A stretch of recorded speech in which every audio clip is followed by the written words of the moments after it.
안녕하십니까. 비뇨기학 TV 이용입니다. 지금까지 식약처 허가받아서 이제 사용되는 발기부전 치료제가 총 6가지가 국내에서 처방이 가능하고 그 유효성을 높이는 데는 제일 중요한 것이 이제 복약 지도다 이 말씀까지 드렸는데,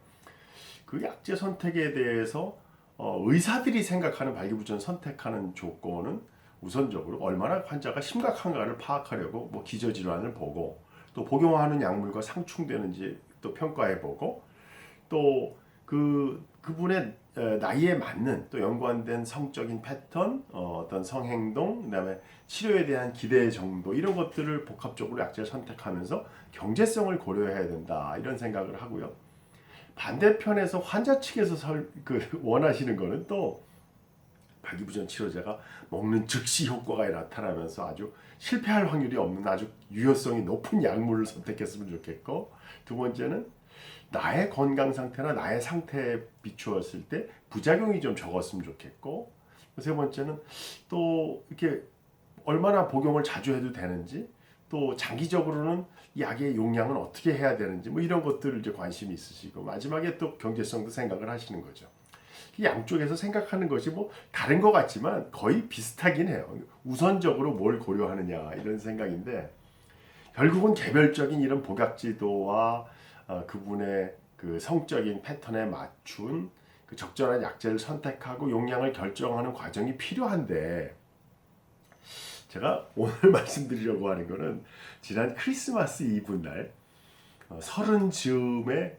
이 약제를 처방받으러 오신 수많은 남성들에 대한 이야기를 잠깐 해보려고 하는 거죠. 마치 오늘 밤에 예를 들면 결혼 기념일을 맞아서 또는 이런 그 특별한 날에 이제 오셔서 이제 처방을 받는 분들이 있는데, 이렇게 젊은 분들에서 어떤 크리스마스 이브에 이제 오셔서 약을 처방을 받으시면서 오늘만은 실패하면 안 된다, 오늘 하루만을 위한, 자꾸 이제 그런 생각을 하니까 처음 오시는 비뇨기과를 방문하시는 분들도 지식 검색을 해서 비아그라, 복제약, 88 같은 약을 이름을 찾아가지고 와서 처방해 주세요, 이런 분들이 있단 말이죠.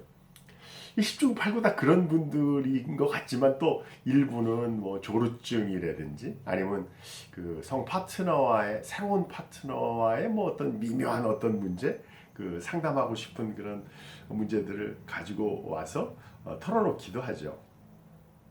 근데 좀 놀라운 거는 20대 중반에 벌써 이제 다른 비뇨기과에서 처방을 받아서 여러 번 사용하고 와서 재처방을 받으러 오신 분들이 크리스마스에 오시면, 저도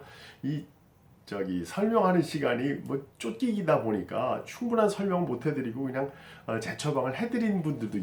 있지만, 최소한 처음 와서 첫 처방을 고려하시는 분들한테 매달 몇 미리 매달 이런 식으로 해서 처방전을 드리는 거는 제가 할 도리가 아니라고 생각이 들어서 최소한의 설명을 해드렸는데요. 일단 그 설명을, 이제 복제약이 나온 이 비아그라 시알리스 중심의 최고 용량과 적절한 역동학 이야기를 하게 되는데,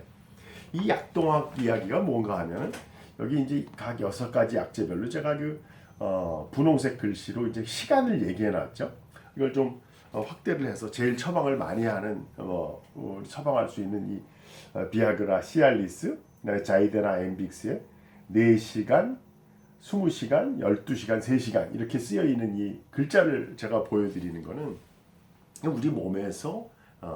반으로 그 약이 줄어드는 그 약동학을 이야기하는 겁니다. 이게 어떤 의미이냐면,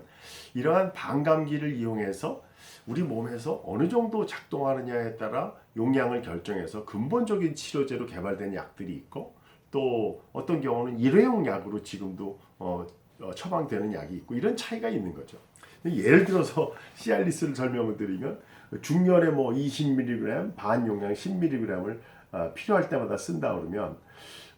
지속적으로 약을 드시면서 의존하지 않고 일시적으로 혈류 개선 효과를 좀 기대하고, 이런 약제의 용량이 결정되어 있어서 FDA 공인을 받아서 근본적인 치료제로 저희들이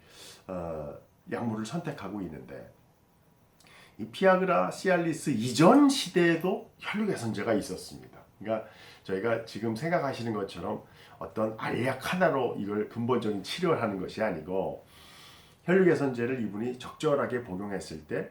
빠른 시간 내에 심리적으로 의존하지 않고 일회용 약으로 어떤 강한 오늘 밤만을 위한 그런 성관계를 치료하려고 비정형외과에 방문하시는 것은 바람직하지 않은 거죠. 30 즈음에는 말이죠. 그래서 오늘 제가 어떤 특정한 연령층에서 필요할 때 너무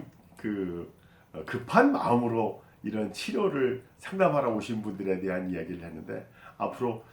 그 나이에 적합한 약제를 어떻게 선택하는가 이야기를 풀어가 보겠습니다. 비뇨의학 TV 이용이었습니다.